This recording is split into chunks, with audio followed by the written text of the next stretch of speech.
Таңертең көзімді ашқанымда Жанар апай ас үйде нан пісіріп жатты. Үйдің іші тәтті иіске толып тұрды. «Жақсы ұйықтадың ба, жаным?» деді даусын көтермей. Мен басымды изедім. Бір түрлі еді.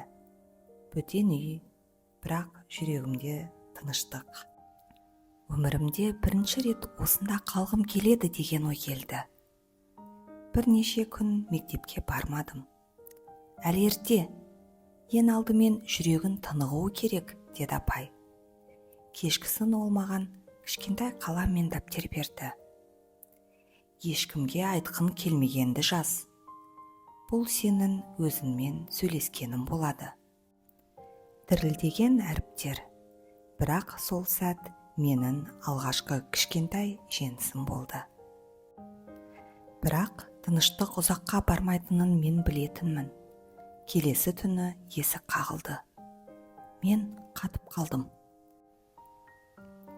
Жанар апай орнынан тұрды. Терезеден қарап есікті ашпады.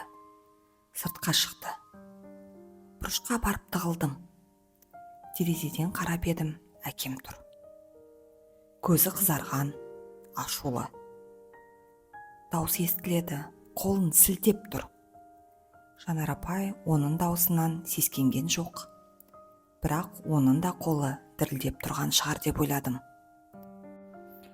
«Балаға жақындамаңыз, ол енді қауіпсіз жерде», деді апай сабырмен, бірақ шегінбестен. Әкем үн қатпастан бұрылып кетті.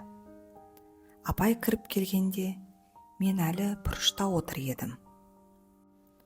Ол тізерлеп менімен бір биіктікке отырды. «Сен дұрыс жасадың. Бұл сенің үйін. Есікті ешкім күштеп аша алмайды», деді жай ғана. Сол сәтте мен бір түрлі еркін тыныс алдым. Бірақ жүрегімде, «Ал ол қайта келсе ше?» деген сұрақ тұрды.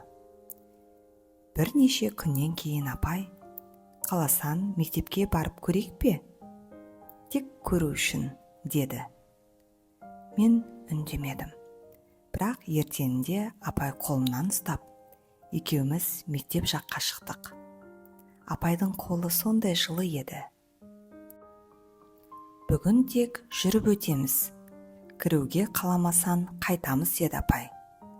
Сыныпқа кіргенде бәрі маған қарады. Көздер, сыбыр. Мен ең артқы партаға барып отырдым. Жанар апай мұғалімге күлімдеп қана бас изеді. Сол түні түс көрдім. Бірақ бұл жолы мені ешкім қуып келмеді. Мен өзіме қарай беттеп келем. Кішкентай мен, қорыққан, жаралы, бірақ тірі. Мен оны құшақтадым. Оянып, көзімді ашсам, Жанар апай қасымда отыр.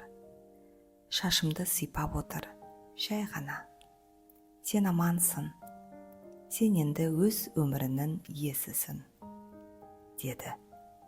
Сол түн менің екінші рет туылған түнім еді.